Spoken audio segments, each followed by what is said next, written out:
This video introduces the procedure used to collect XClarity Controller service data from ThinkSystem servers. Log in to XClarity Controller.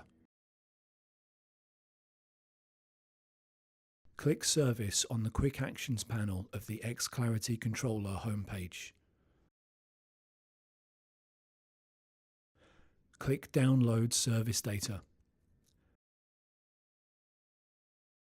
Click OK to confirm the service data collection and download.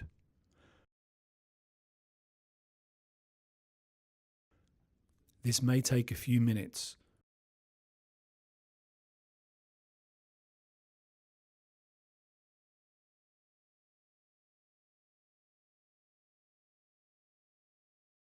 You will then be prompted to save the file or download the file to a location on your local workstation.